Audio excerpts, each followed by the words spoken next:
Una galaxia, un cerebro humano, una colonia de bacterias son sistemas complejos en los que la interacción entre sus elementos individuales acaba generando algo nuevo. Entender para poder predecir esta complejidad es parte del trabajo del físico Joaquín Marro. Desde lo más pequeño, el átomo con sus partículas elementales, hasta lo más grande, los cúmulos de galaxias, todo parece estar interconectado.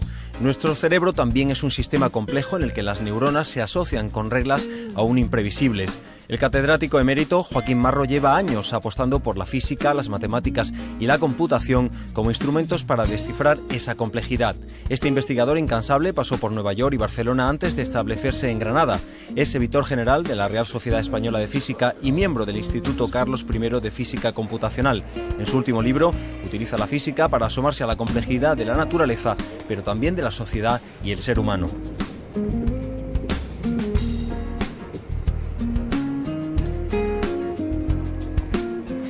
Joaquín Marro, es un placer tenerle con nosotros aquí en Conciencia. Muchas gracias.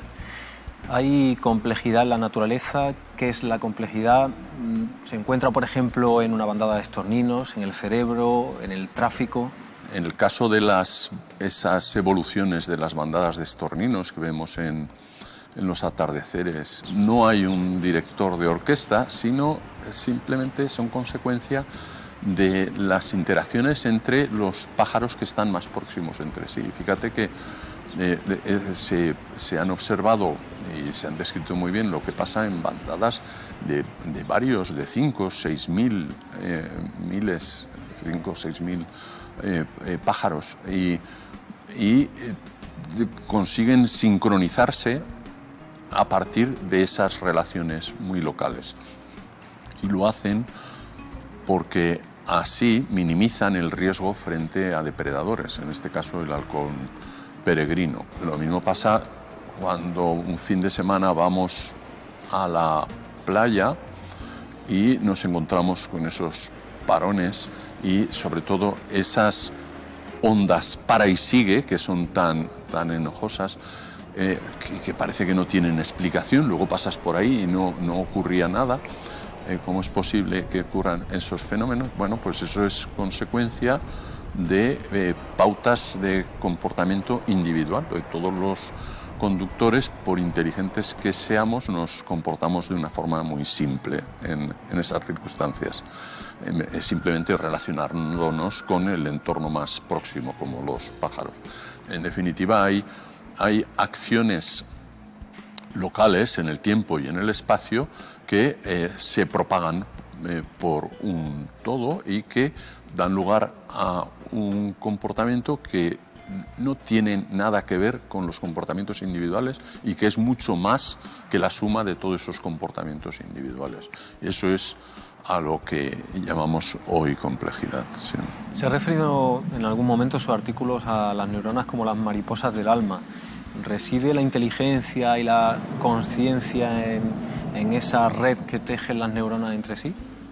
En el caso del cerebro, pues es quizá paradigma de esta situación de complejidad, donde unas neuronas que si tú las observas, aparte de que son un dispositivo bastante interesante, pero es un dispositivo tonto.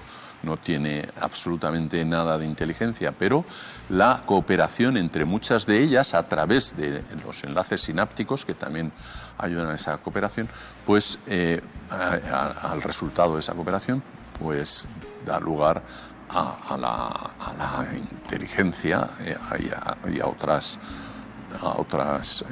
actividades de alto nivel del cerebro, el reconocimiento, la conciencia, etc. Si uno va progresando desde los cerebros más simples a los más complicados, pues va notando que son las sinapsis lo que más cambia en esa evolución. De manera que las sinapsis son parte esencial del diseño de un cerebro bien formado.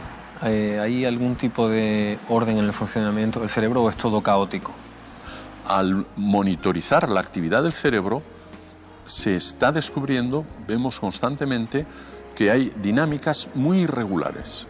extraordinariamente irregulares, pero muy eficaces para conseguir el propósito que se proponen. Entonces, esa irregularidad que vemos resulta que se parece en muchos aspectos a una cosa que los matemáticos han llamado caos.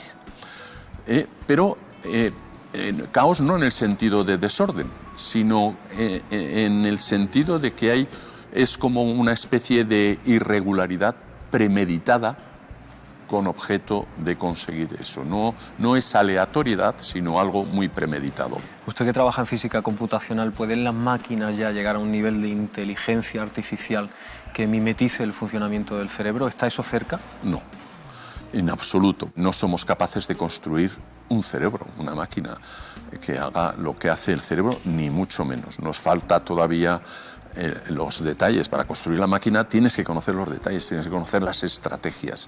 Y algunas cosas empiezan a adivinarse, pero el cerebro es realmente una máquina extraordinaria que tardaremos décadas, quizá todo este siglo, en ser capaces de hacer una máquina que haga todo lo que hace nuestro cerebro.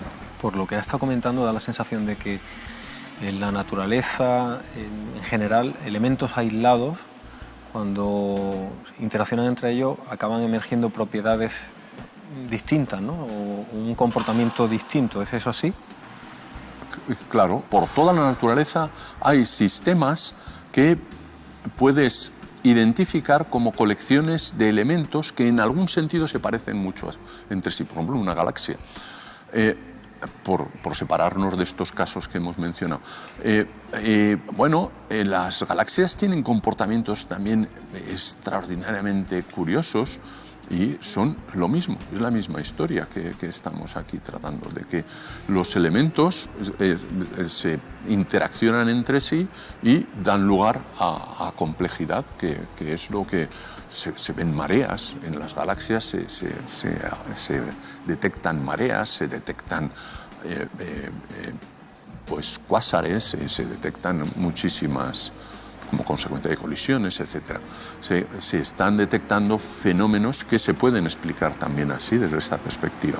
Y en comunidades también las relaciones pueden determinar, claro, propiedades distintas, ¿no? Emergentes, ¿no?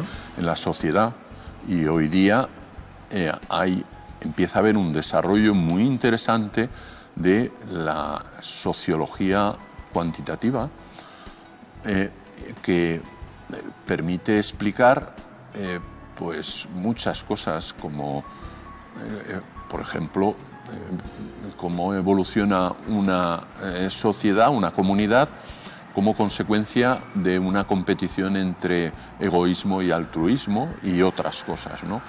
Es el llevar estas ideas que hemos estado discutiendo, el llevarlas al estudio de otro tipo de comunidades, ¿no? Muy bien, Joaquín, pues ha sido un placer tenerle con nosotros aquí en Conciencia. Muchísimas gracias. Vale.